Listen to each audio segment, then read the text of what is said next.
Hello, everyone. Oh, yeah, we're live. Hi, everyone. My name's Arshad.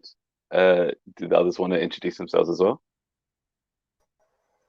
Sure. Hi, everyone. Glad that you were able to join us. Hope you enjoy the session. I'm Angie, and with Arshad, we will be co-facilitating the session. Brilliant. My name's Lauren. I'm from a advisory panel with the National Lottery Community Fund, and I'm really excited to be here today to talk about my passion, which is mental health. Namaste to everyone. I'm Prathit, and I'm joining from India, and I'm a youth advisor to the COVID Under 19 initiative. And my area of passion is rights of children. Nice to meet you, everyone, and thank you, everyone at home, for joining and listening. Just to quickly introduce what we are here for. I am a worker for the Learning for Wellbeing Foundation, and one of the main projects that we're working on is something called Act Together. And within Act Together itself is more about bringing children and adults together in collaboration to work and achieve many goals that we all have and share. But within that, what we wanted to shine a light on was this Global Voices. The idea behind Global Voices is we wanted to ensure that people, young people, and all over the world had a space, basically, a space where they felt safe and they felt able to talk about issues that matter to them and issues that they care about. And so that's why we're here. That's what we want to achieve through this process. And thank you for Pratik and Lauren for joining us today, for being our first young people to bravely talk about issues that matter the most to you guys. But firstly, obviously issues, everyone has issues. Everyone has things that they're passionate about, that they care about from all over the world. And everyone has different backgrounds that they've grown up with and different experiences and just environments around them. And so what we also wanted to touch on was that although people can be from different backgrounds in different areas around the world, we might be facing similar issues or have similar passions, but just have different perspectives to look at them. And so what we wanted to do today as well was just to discuss with each other what we thought. Me personally, I am very passionate about mental health, similar to Lauren is, but also with the approach from how looking at mental health from a cultural perspective and how culture and customs and things like that have an impact on mental health and how people should be in a sense, and how that is sometimes something that causes issues and things that need to be overcome. So I'm very interested in talking about that. But enough from me. I don't want to talk too much. So I'll pass it on to my lovely co-host, Andrew. Thanks, Arshad, and very well said. First of all, just to note that everyone who's watching us, feel free to add your comments. We'd love, as Arshad said, this is about global issues, and that we know that everyone is passionate about different things, and we would love for you to join the discussion. So feel free to add your comments, and later on you will be able to join the discussion with us. And adding on to what Arshad said, my background is more in peace building and conflict resolution, and how we can actually involve young people and children to help solve this seemingly unsolvable conflicts. And the more projects I'm more recently involved with have to do more with youth entrepreneurship and how you can get young people to leave an impact in their communities and support them along the process. And again, like Arshad, I'm involved with the Learning for Wellbeing Foundation that hosts this call. Arshad, do you want to move on to our panelists? Do you want to make the start? Yeah, I think that would be really cool. As Andrew said before, everyone watching us from home, feel free to leave your comments if you have any opinions that you'd like to share, if you have any questions for us or the panelists or anything like that.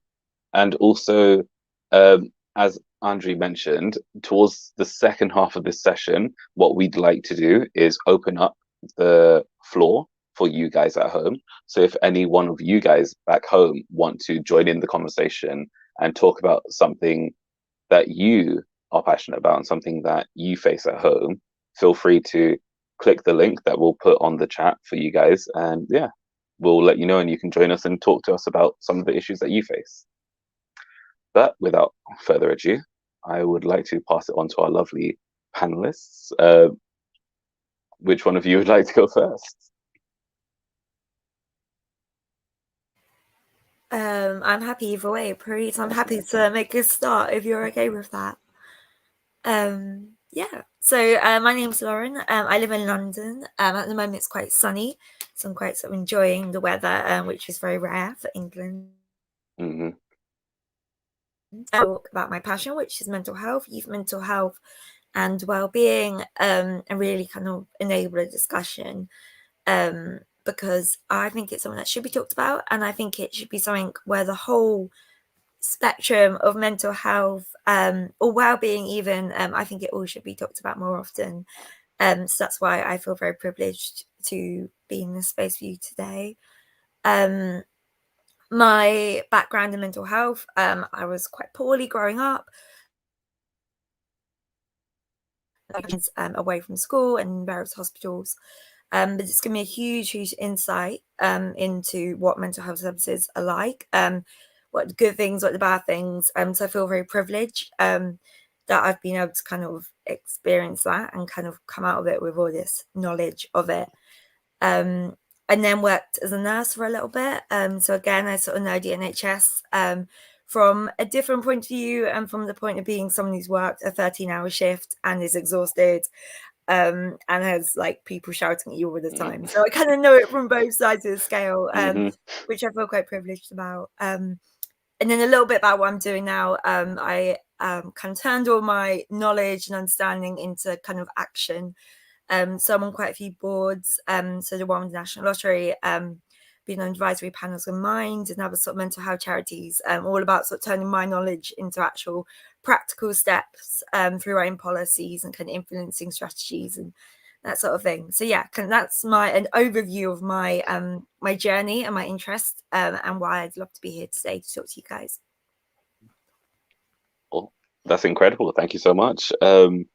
I think it's quite interesting actually listening to what you have to say, because I'm also from London, and so from the UK, and so I have similar yet different experiences. So culturally, my family's from Bangladesh, and I live in quite a diverse area, and so there's quite when it comes to things like mental health, it's not as commonly acknowledged, or in the past it hasn't been as much, and so obviously that's quite an issue for some young people growing up. I feel, me personally, I know, being a South Asian guy as well, sometimes there's this pressure to just be the best, and not really have any issues, and I think that's something that's quite important to tackle when it comes to mental health, because we need to acknowledge the fact that mental health is normal. It's not something that we should put aside, because everyone is dealing with it. Everyone, yeah, everyone can have an opinion on it, and everyone suffers from it or might suffer from it. Yeah, But I completely agree. Yeah, and I think what you said is really interesting, because actually, it's everyone has mental health. You can have good days, you can have bad days. And I think it's also what I'm quite keen is when we talk about not mental health, not to just sort of talk about maybe more easier things to talk about, such as feeling down and feeling anxious, but actually we're talking about the whole spectrum. So we're talking about when you have sort of abnormal thoughts and you're hearing things, or when you're kind of, really a bit manic. And I want to talk about the whole spectrum. I don't just want to talk about kind of maybe things that are easier to introduce. So I guess that's kind of my perspective. And I know everyone, like you said, Asha, with your community, maybe it's about kind of understanding that we might not always be okay and perfect and brilliant. And I think it's somewhere which is sort of really important to open up. And also it can be quite vulnerable, I think, sort of talking about mental health. So I think it's quite a kind of, yeah, I don't think we can expect change to happen overnight. I think it'd be a sort of slow process. So it's a lot of consolidation and kind of thoughtfulness. But I think it's really exciting to kind of start that ball rolling, kind of whatever situation you're in. yeah, I don't know about you guys, but I was thinking, like, for you, for example, Prati, like, what's mental health like in India, where you're from? Is it a topic that's quite well known and spoke about, or what? Yeah, that's really an interesting topic to talk about as such. And since I've been working mainly in rights of children, and in fact one of the pillars what we see in rights of children is that children's right to good health, and that health includes a good mental health. But talking about the Indian situation, of course, there have been a lot of difficulties in India as such in terms of talking about mental health. The discourse which has been generated in India about talking about mental health has been very recent. And more spectacularly, it has been youth-led. Country young people have been leading in terms of promoting an idea of what mental health means. Because in India we saw a lot of taboo around talking about mental health. People often invalidated the whole factor of mental health and mental well-being in itself.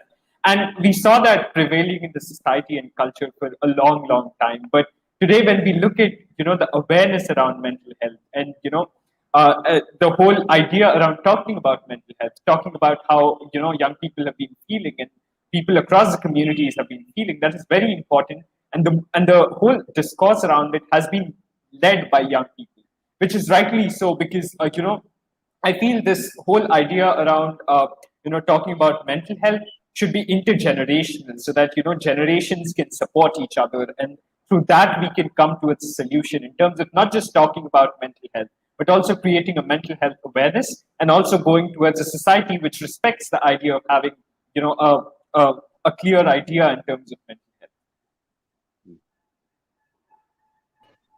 And I'd say, to jump in from the Cypriot perspective, originally from Cyprus, it's actually very similar to what Fatih just mentioned and Arshad just mentioned, that there is still a lot of taboo around discussing mental health. There are steps going in the right direction, but it's definitely seen as taboo to be seeing someone. It's okay to have those negative feelings and to have sort of mental health issues that you're tackling, but it's taboo to reach out for help. And the one thing about Cyprus, as opposed to the UK, is that whereas over here you have all these charities like Shout, like Samaritans, who are kind of working to make mental health support more accessible, that's something that's actually quite lacking where I'm from. And I think, just to ask Lauren, like, from your experience, what has been like the biggest kind of challenge that you're facing in the UK? Is there any big like block that you found as you're trying to kind of support your cause and help with mental health? Yeah, so I guess as a kind of a society point of view, we have the NHS in the UK, which I think everyone's very proud and grateful for, but there's huge challenges with it. And I can say this, like I said before, from both sides of being a patient and being a kind of a member of staff. And we have a lot of people who do have mental health conditions and have gone to their GP and are waiting for therapy. But we have so many people who are waiting for therapy and waiting for help that actually these waiting lists are kind of 2 years long. And so people have to get to a real crisis stage, have to get very, very poorly before they actually get help. And it doesn't make sense as a system, because ultimately you want people to be as well as they can, but it gets to the point where you have to be really, really, really unwell in order to get that kind of specialist help. And I think that's why we have so many charities that you mentioned, because it's kind of trying to fill the gap and trying to support our systems and support our infrastructure, but it is a challenge. And I saw what Caroline, you said in the comments about with COVID-19, and obviously that has made it so much more kind of pressure on the system, because the NHS is so stretched with COVID patients, and then kind of adding a lot of people who have the stress of furlough or other kind of pandemic structures. It's a real system and kind of absolute kind of stretch capacity. So I think that's the feeling of a lot of people in the UK when it comes to mental health support. Arshad, I don't know if you feel the same at all. I don't know what your experience. 100%. I feel like, especially after the COVID pandemic, I think the pressure and the stress on the resources that we have, the NHS, the health systems, and all of that, has been quite all over the place. I think it's because, of course, like with the global pandemic, it's quite difficult, and with the challenges of a pandemic as well, the whole social distancing, not allowing people to get close and communicate properly, I think that's really made things regarding mental health difficult, because a lot of people with issues, or a lot of people who want to seek out help, need that contact with people and need that social, those social connections, which I feel that COVID and the whole pandemic has really reduced for people. But I think it would be interesting to hear how maybe other countries and other health systems have been dealing with the effects of COVID, because obviously with the NHS it's been difficult maintaining that mental health support as much as we could do beforehand. Like Lauren, you mentioned, the waiting times to be seen and things like that really push people to only really reach out for help after they've hit those crisis stages. So what's it like in other countries, maybe in India or Cyprus? Do you guys know?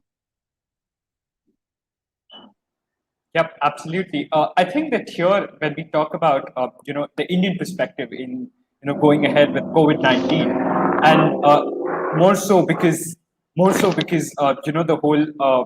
the whole COVID process which went ahead, and it was interesting to note how people were affected by the different aspects that COVID brought on. Of course, a large focus, and a large focus must be around the world, is that how the marginalized communities are affected by the COVID-19 pandemic, because that was one area where governments, I think, around the world could not focus on as such. But when we look at the response at COVID in India and taking in context mental health and a range of other issues, we find that somewhere, of course, the preparation wasn't, we don't expect preparation as such. But the preparation for a crisis begins, before. That's a test for any government or any system to go ahead with. And when we talk about resource allocation, when we talk about preparing the population in countries to fight with crises as these, it is then that a country's strength is tested and how the government plan it. I think that somewhere in and around India and around the world, that somewhere did lack, and that made us reflect on the challenges that we had in terms of resource allocations for mental health and for public health in general, and for other aspects that came as such. In India, we had a huge problem with regard to the migrant laborers who used to earn their wages by migrating far away from their homes, and they were daily wage earners. And so when the lockdowns and the subsequent COVID restrictions happened, they were absolutely left out of the blue. They had no measures to stick to in order to even secure food. And that tended a migrant laborers crisis in India. And that had a profound effect, not just on the health of the people, of the migrant laborers, mental health, rights of people. It was generally a situation of chaos that emerged. And so that the whole pandemic reflected how much we need to look after our resources, how much governments around the world need to look after preparation for crises. Because we must remember that COVID is not the last crisis as such. There are many such crises ahead of us. And I think that in terms of that, preparing countries in terms of resource allocations, community awareness should be, taken into account. Mm-hmm. Yeah, Andrew, do you have anything to say? I don't, from a perspective. Yeah, sure. I think it's very little to say. I think even before COVID, mental health was definitely in the background. And I think with COVID, it just fell much further into kind of the background and kind of faded over there. So I've been trying to think since you asked the question, Arshad, and I can't think of a single campaign talking about dealing with mental health in a format that would be accessible to the masses. And I think, especially in the past few months, with some of the recent news stories we've been seeing in Cyprus, people have so much anger, attacking people over a wrong parked car, for instance. There's just so much going on, and I feel like it's just highlighted how we've been so focused, and rightfully we've been so focused on kind of physical health after COVID, but I do think that mental health ended up falling in the background, and I think that those impacts are the ones that will last even after we hopefully eventually overcome COVID. And like it said, I think the whole topic of there are so many more crises to come, it's true, and I feel like again, from the Cypriot perspective, there's so much more that could be done in terms of preparation, because I don't know how you feel about it in the UK, Lauren, Arshad, but I feel like to an extent we're moving out of COVID without maybe learning enough. And it's what Pratik mentioned, that there's just so much more to come. and it feels in a way as if we're just leaving it all behind, as if it's never going to come back again, or anything similar like it. I don't know how you feel from the UK. Yeah, that's a really interesting point. I think, yeah, I do. I also get the feeling that now we're sort of moving into the phase of living with COVID, and I kind of worry that that will be taken for granted very quickly. And there is so much to learn about the infrastructure that we have, both with the NHS or with policing, or so many kind of systems that really we need to invest in and make robust.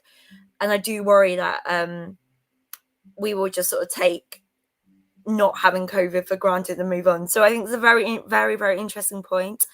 And I think the easy thing would just be to move on and say, we're out of it and it's fine. I think it's a harder thing to take a step back and say, actually, we really need to look at ourselves and look at our systems and look what we've learned.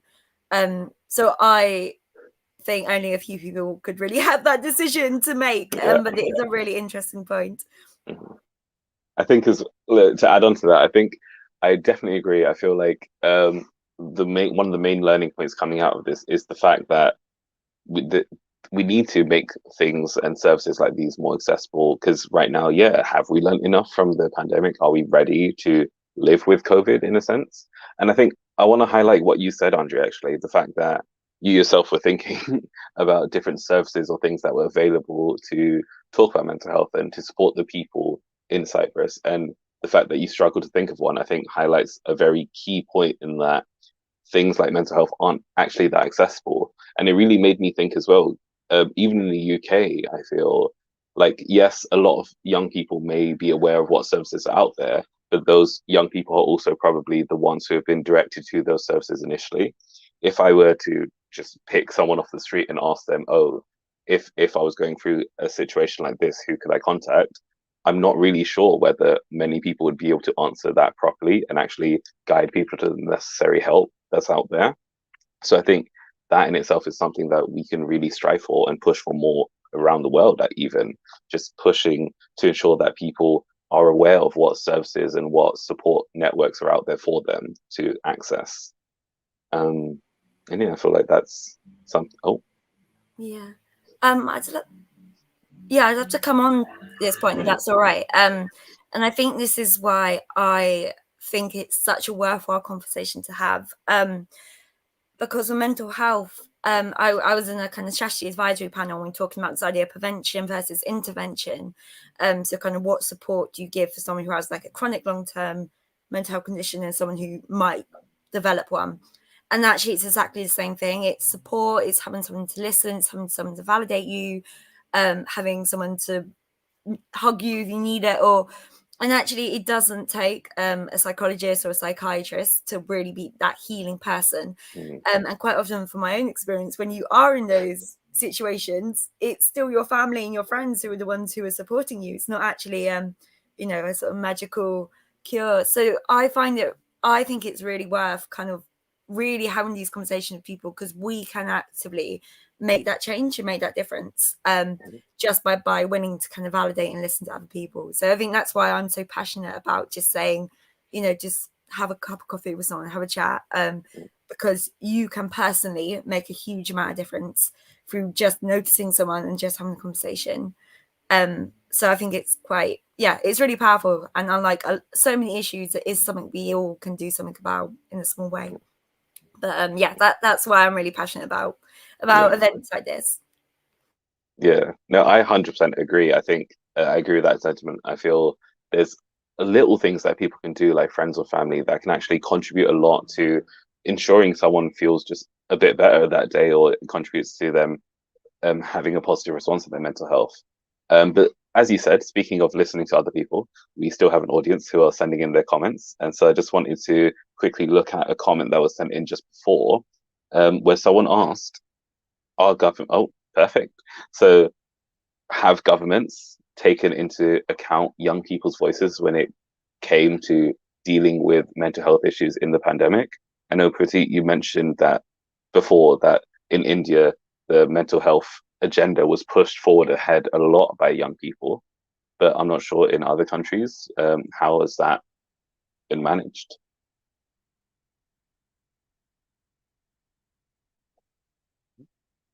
I'd love to comment that, for a moment, because, I was during the COVID-19 pandemic as such, I was a part of a youth group, which is the Asian Youth Committee, which in fact stood for, a sort of peer-to-peer support in terms of, providing mental health, because that was a very important, aspect during the pandemic. As I said, that, our response to the pandemic, it's very important that it's guided by, intergenerational and peer-to-peer, because that is how a wide reach out is provided, and of course that is how it is a means for young people to reach out to other young people and look after their mental health. And so talking about governments as such, of course there was a lack of attention, as I said, in terms of the government. Young people led the movement, but I remember I was a part of the high level political forum on sustainable development goals. It just happened at the United Nations, and it was one of the agenda that was pressed throughout the whole process with that mental health during COVID-19, and why is it not being focused on? And in fact, there was a whole drive around involving children's mental health as a priority in terms of looking after health. And the governments fairly did accept that they did not have appropriate resource allocations for the purpose. They did not have appropriate resources to look after people's mental health during such a pandemic. Because, with the social taboo, we can imagine the ignorance that was attached to it. No one thought that a pandemic like this, which would keep people, locked inside their homes, would kind of not leave them in a mental state to think about anything else apart from what was happening around them. So I think that, in terms of government and young people, there is a force of, peer-to-peer support required. And of course, as I said, that more resource allocation is needed so that crises ahead of us and even the current ongoing crisis can be met and looking from a mental health perspective. Yeah, I think thanks for that comment, and thank you to the audience for that question.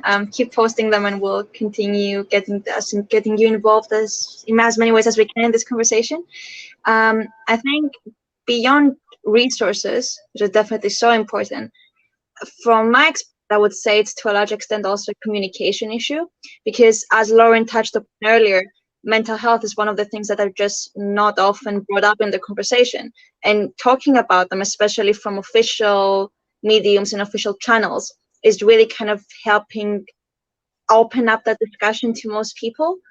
And I think as regards young people getting involved, again, I think very little has been done. And it's just one of those cases where charities and NGOs are given all this weight to solve something without the necessary government support. And I think maybe that's something I can see Lauren kind of smiling a bit. Maybe that's something you've experienced or you'd like to talk about a bit more? Yeah, I think so. I think it's kind of, I thought in the UK we're in quite a fortunate position where governments do recognise the need of mental health. And I think mostly because our NHS is run by the government, it sort of automatically is a government issue and the government thing to get behind. So I feel quite fortunate that maybe we have that link that other countries might not have.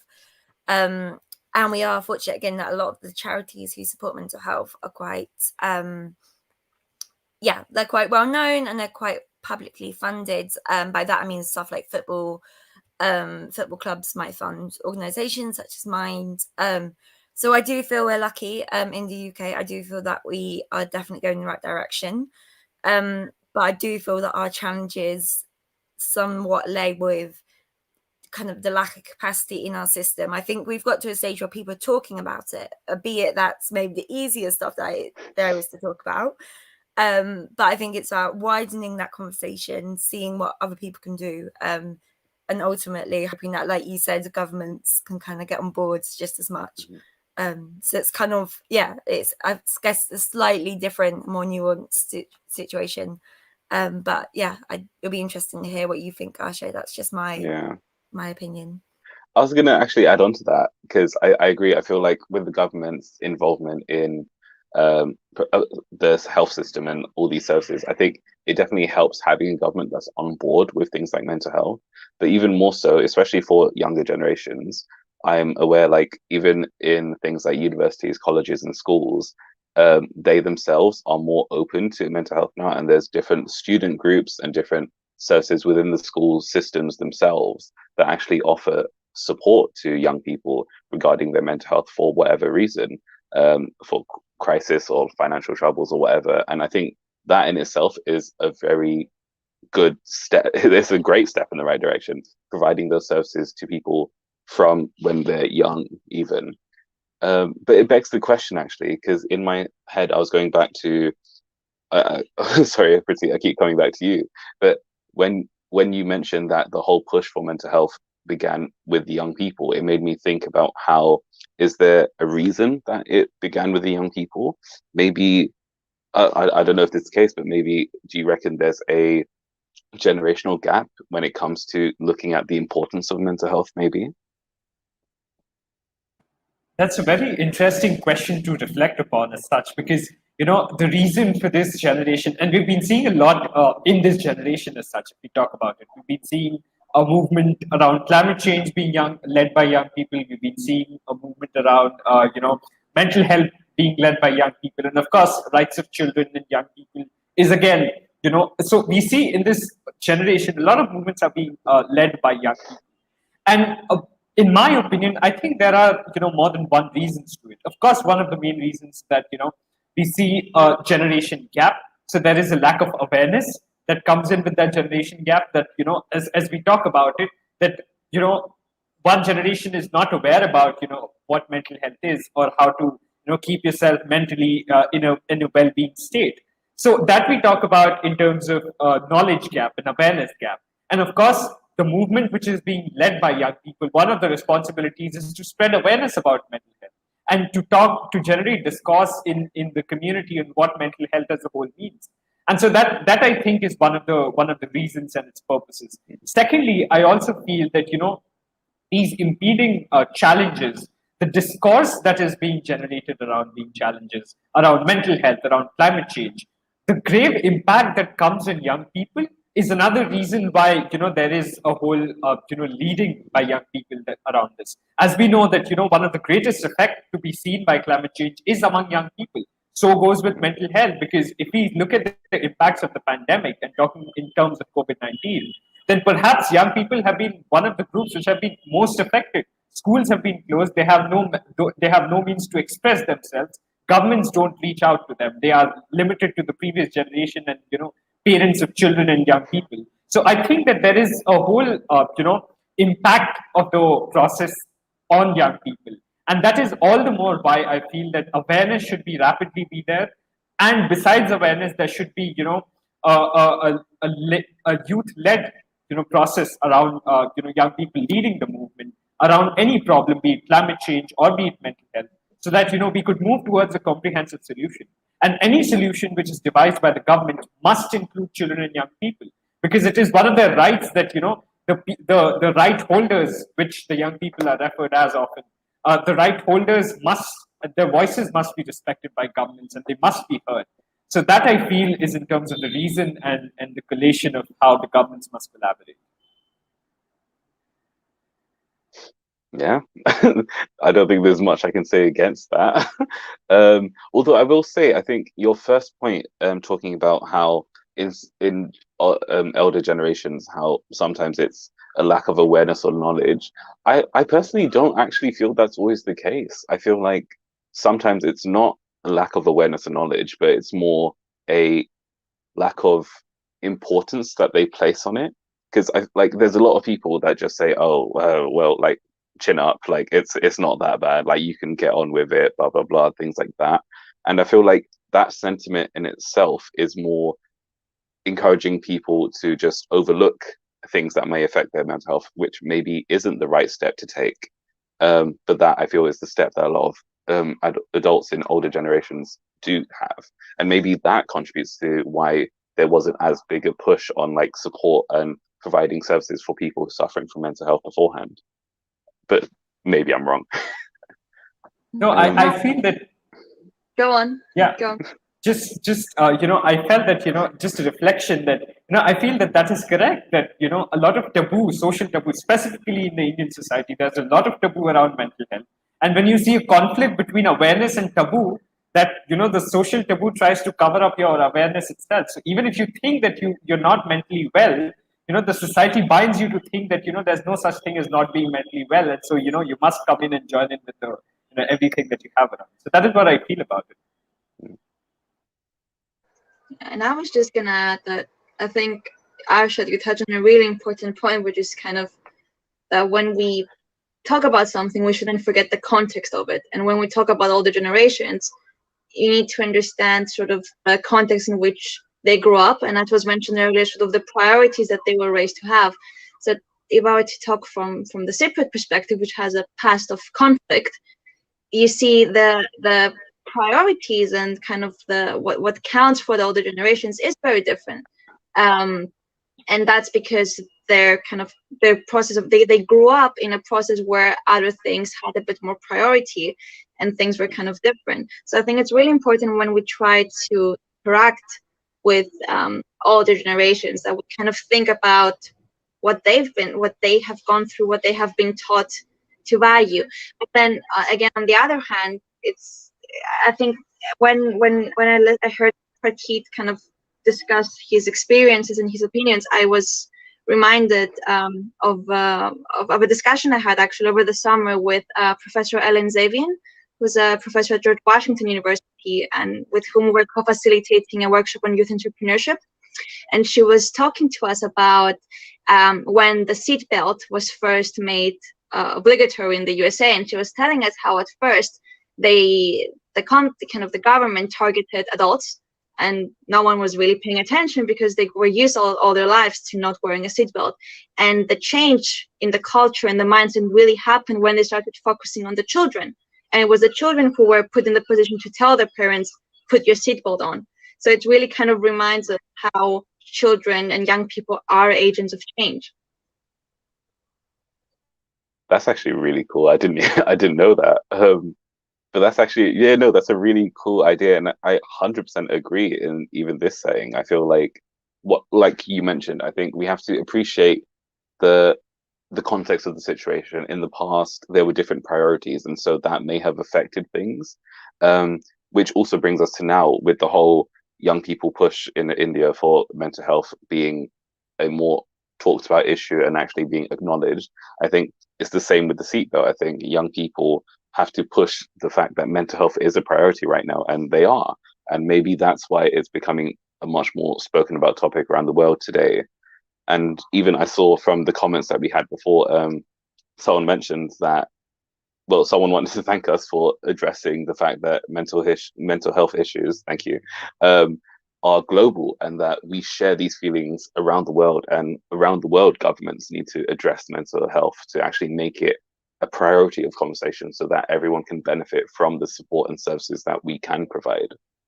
So yeah, I think that's really cool. And I wanted to quickly ask if you guys had any last minute things that you wanted to mention pertaining to this topic, because I know that Pratik's very interested in another topic that I want to give him time to talk about.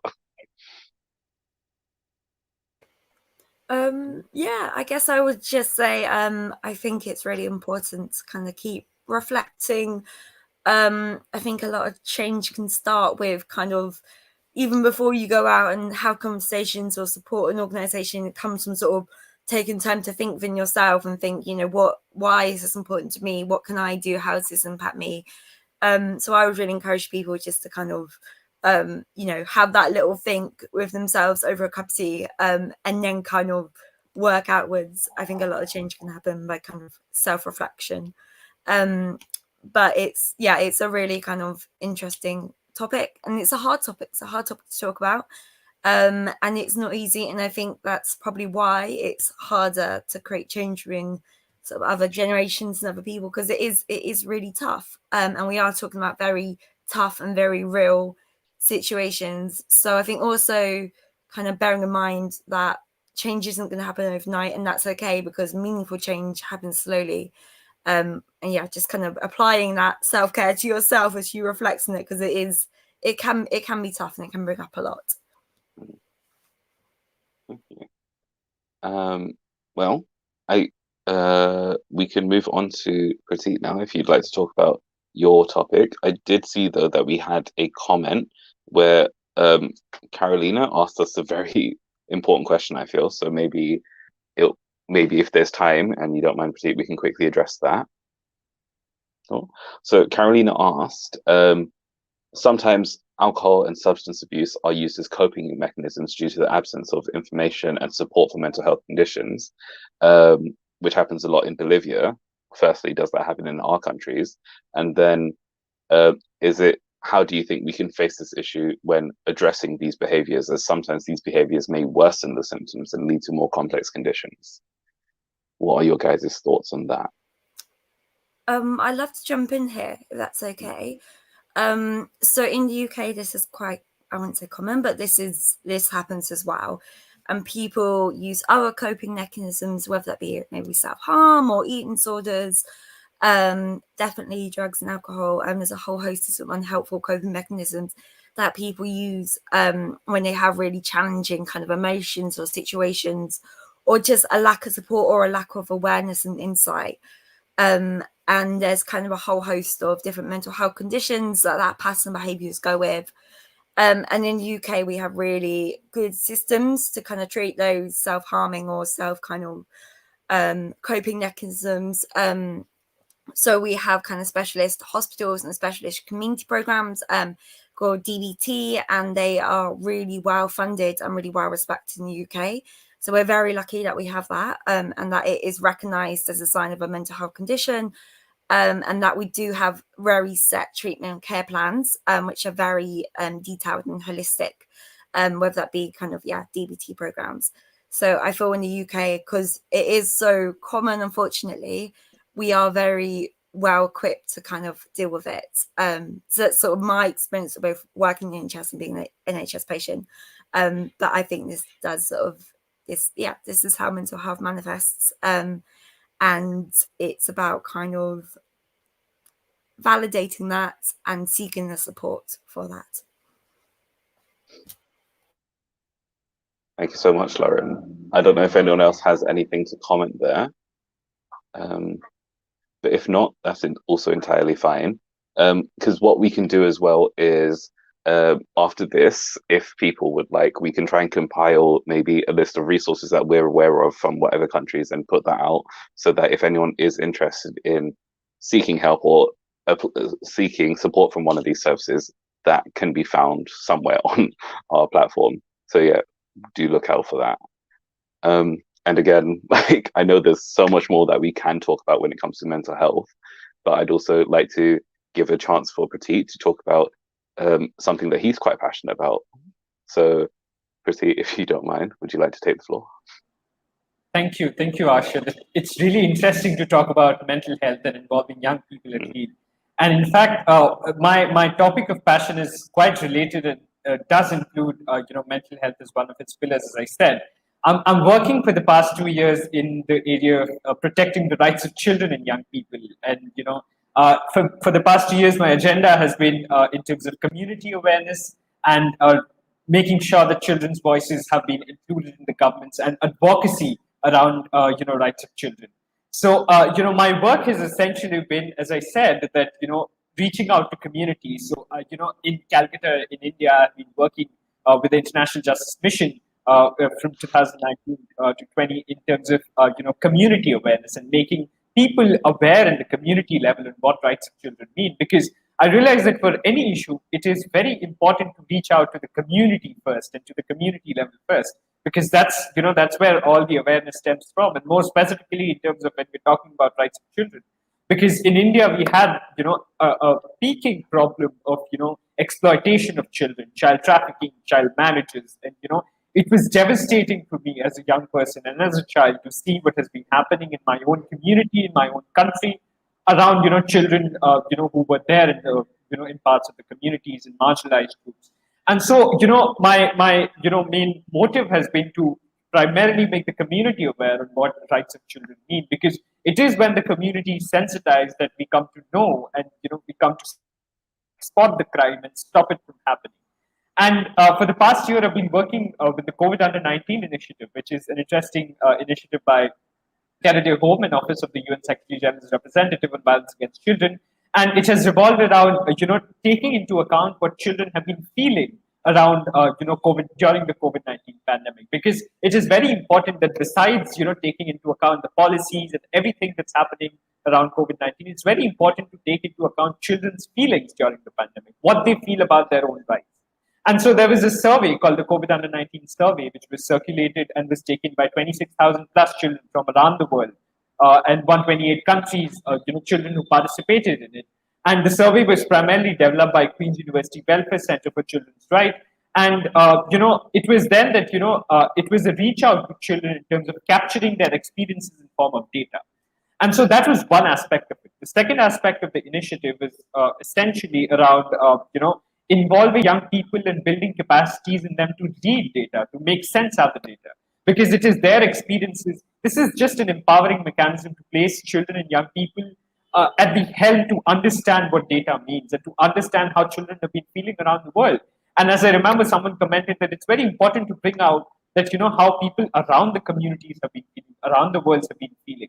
And so that was, one aspect. And the third aspect was it to put young people and children at the face of advocacy for the rights of children.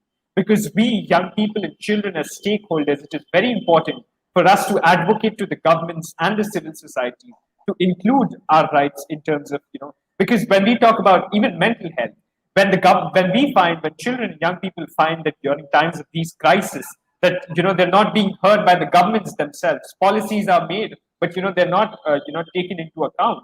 Despite the fact that international mechanisms like, Convention on Rights of Children make it mandatory for governments to take into account voices and experiences of children when making policies around them.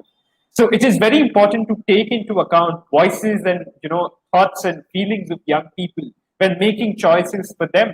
Because it is, when we do that, the duty bearers, which are the government and the stakeholders, the relationship is clearly established only when we, take into account the views and experiences of the stakeholders. And so that is what I feel about, advocacy around rights of children in, community level as well as on a governmental level, in order to ensure that at least voices of children are being heard throughout the community. Yeah. Well, I think you've touched on many things there, which is quite interesting to reflect on, because so although we share similar cultural background, having grown up in the UK, I think it's quite interesting to see the differences. First and foremost, thank you. Yes, like Emma said, thank you for sharing about your experiences. You mentioned that within your own city, seeing like things like maybe child exploitation or issues that the children are suffering locally, that must have been quite tough for you, I can imagine. But yeah, just moving on from that, I think it's quite interesting to see growing up in my community, in my area. For me, I feel like the issue when it comes to children's rights per se is more the lack of awareness around them. Because in all honesty, I feel like people in my community were quite privileged in a sense that most of their rights were actually acknowledged, and they weren't they weren't interrupted. People just got to, they had their right to health information, education, food, etc., like sanitation, clean water, things like that, just simple things. And it's something that is quite a norm here for many young people, I feel, for many people.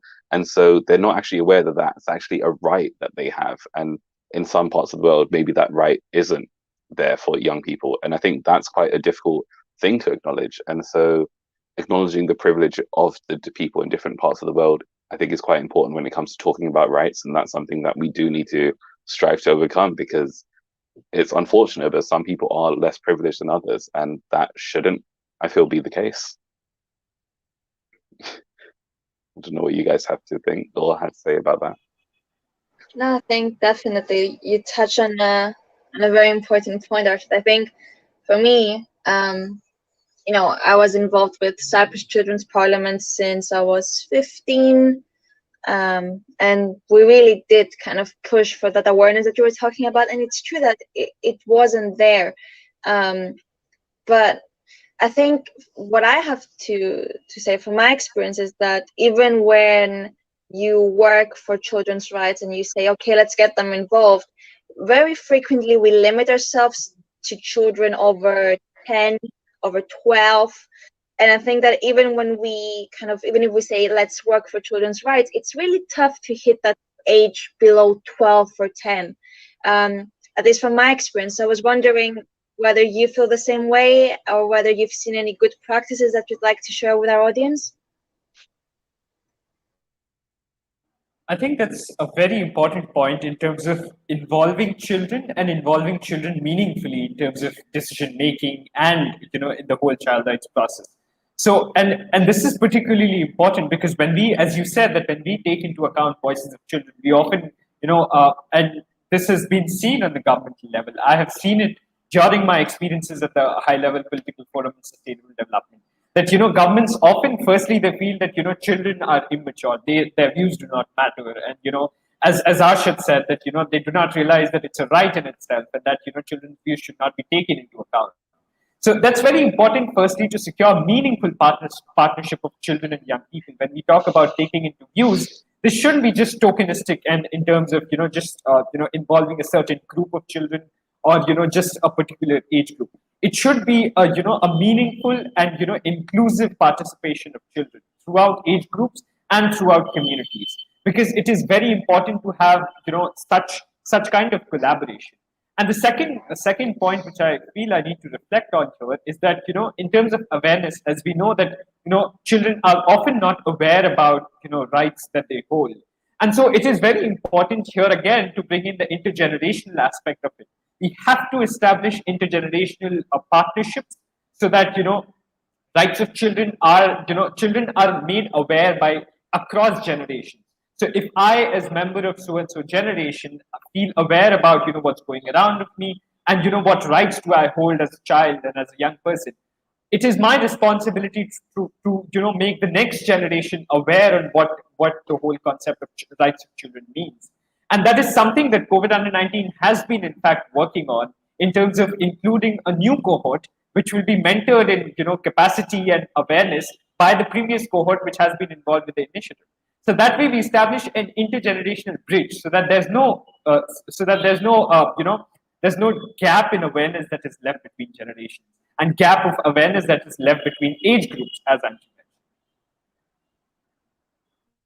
Yeah, I think that sounds very incredible, because I wanted to touch on what you said before about the whole tokenistic aspect of sometimes when it comes to children's participation, some people view it as, oh, a young person's involved, we've covered it, we're good. But that's not always the case, because sometimes, yes, it does become tokenistic. It's more you try and show off your project as having involved or having a young person involved. And so immediately it's pro children's rights, it's pro children's participation, it's youth led, which isn't always the case. And so you speaking about how currently you're doing this intergenerational training of sorts and like passing on and keeping that organizational memory so that young people can teach future young people and so on and so forth. I think that's quite powerful in a sense that it allows people to learn from each other and actually communicate what's going on and what the issues are and what needs to be overcome. And I feel like that is a much more inclusive process, which is what's needed when it comes to tackling different things concerning children's rights. So actually, yeah, I'm very inspired by that. Actually, I think that's really cool. Yeah, I agree. I feel we are, in the UK, we're so privileged to be in the position we are. But I'm also reflecting on maybe that's my experience, and maybe quite easily there's other people who really don't have the same rights or privileges as I might have, and that's within the UK. So I'm very aware that this should be everyone's issue. And when we were talking about kind of educating people and including youth voice and youth participation, and my head was thinking maybe that could be in schools. But then I was kind of thinking, whose responsibility is this? Should this be on NGOs or charities or the government, or on young people or movements like yourself with COVID-19? So that was kind of where my train of thought was going, was whose responsibility is this to take action on? It'll be really interesting to hear what you think about that.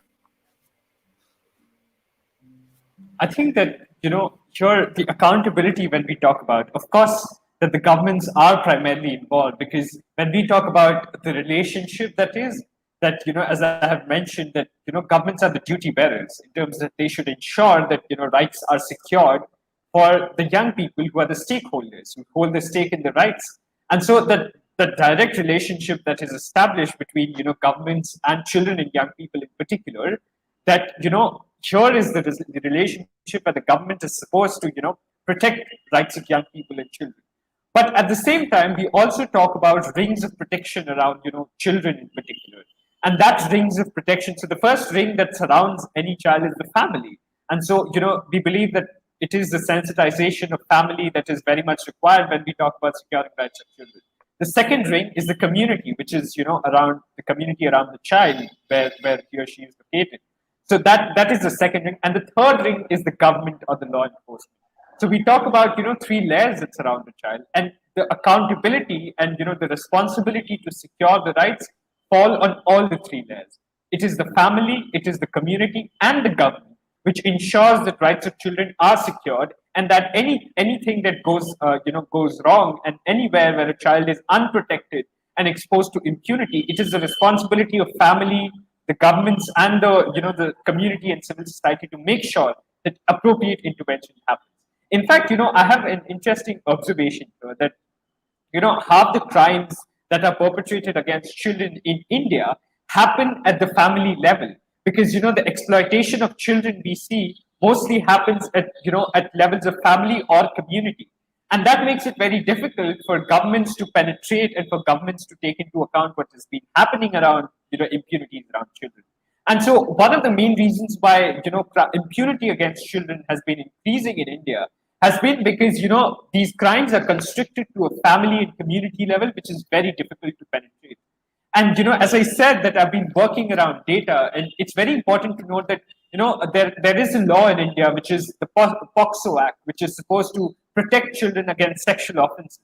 And when we talk about looking into the conviction rate of the POCSO Act when it goes to the judicial system, it's just a mere around 18.49%, which means that out of all the cases which goes down to the judiciary, only 18.49% of criminals are found guilty.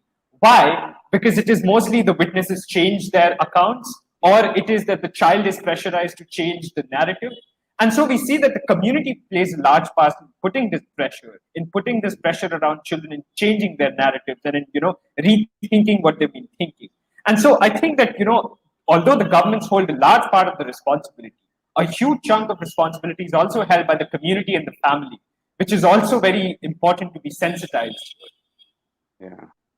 I think you touched on a lot of important things there, and that's quite shocking, actually, how you mentioned how witnesses may change their story or people may be pressured, and that affects things, and that affects how situations like this are dealt with in India.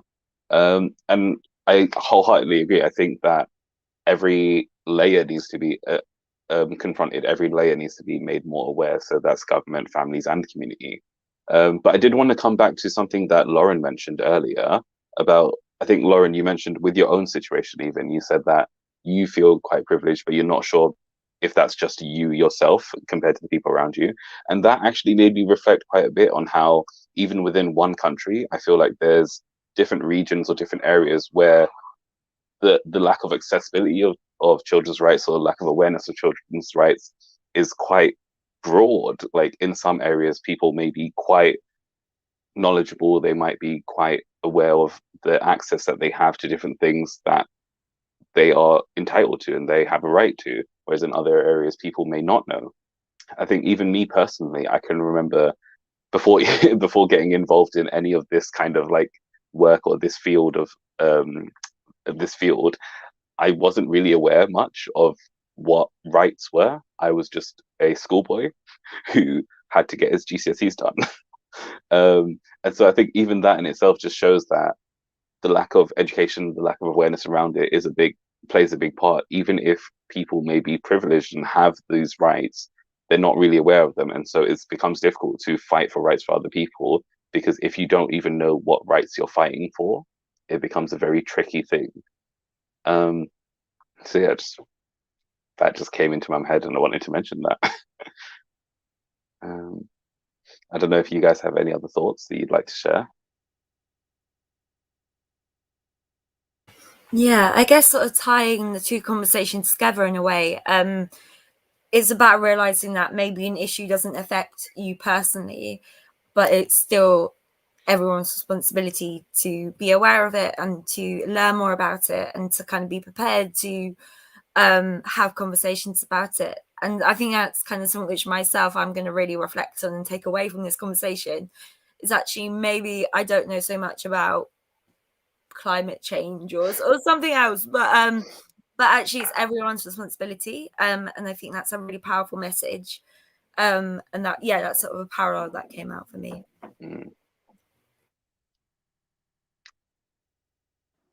Just coming in here in terms of thinking about and there has been a lot of ideation around coming from a privilege and coming from a particular community and not knowing the experiences of other communities, and that is particularly relevant in COVID-19 pandemic, because as the research in itself also showed that the problem is that the marginalized communities, the communities which were not so much focused by the governments, were the ones which suffered most during the pandemic. And it indeed went on to show how much the governments need to focus in terms of the marginalized communities. And we, as Lawrence said, as a takeaway, that if we look around, it is our responsibility also to go ahead and spread awareness. It is our responsibility also to reach out to our peers, reach out to our generations, and spread awareness in general. Because this pandemic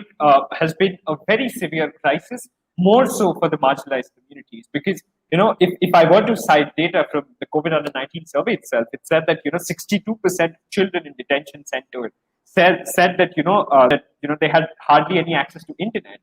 And when the education moved online, and 40% of asylum seeking children said that they had no access to food and water. And so that was the extent to which the damage to the marginalized community went. And unfortunately, the government and the communities failed to reach out to them. But it is very important for us to spread awareness across generation and to our peers in this process itself. Yeah, thank you so much for that, Prati. And I think that's incredible, actually. I think you mentioning from the data that people didn't even have access to internet or things like that, and yet the world was expected to digitize and start learning about all these things online. I think that in itself shows that there's a lot of work that still needs to be done to support all these more marginalized communities and people who don't have access to basic things that other people might think is just normal to have access to. So that's definitely something I feel that should be focused on. But I also want to say we've overrun a little. We're a bit more than an hour into the session. And although I'd love to keep speaking with everyone, because I feel like there's so much more we can say and there's so much more we can discuss, I also want you guys to go on with your day. Have a nice day. And so what I'd like to do now is start bringing the session to a close. First and foremost, thank you to all of you guys for joining us and having these discussions with us. Thank you, Andre, for co-hosting with me. Thank you to everyone at home for your comments. There was a lot of nice questions in there, a lot of beautiful comments, and we really appreciate you guys engaging with us. And I'd also like to say that throughout today's conversation, there were some difficult topics that may have come up regarding mental health or children's rights and other things like that. And so what we will try to do is provide resources in the comments or like the information for this video or on our platforms regarding different resources or support networks out there that people might be able to contact depending on country or things like that. And also, if people are interested, we would love to do more of these conversations and talk about more issues. So if anyone from the audience would like to get involved, then do send us a message, comment on this video, let us know what you're interested in, talk about what your passions are, and yeah, we'll reach out to you guys and see what we can do next, because I feel like Global Voices is something we should all take part in. We should all have our voices heard and we'll get to talk about the things that mean the most to us. Yeah. Do you guys have anything to say? I feel like I've been speaking a lot. Yeah, thank you everyone for joining. Thank you, Arshad, for co-hosting this with me, and thank you, Pratit and Lauren. Not gonna take up too much time. I just wanted to let Pratit and Lauren maybe say some closing remarks, and just a big thank you for everyone for listening and for you two for joining us as panelists. And thank you, Arshad.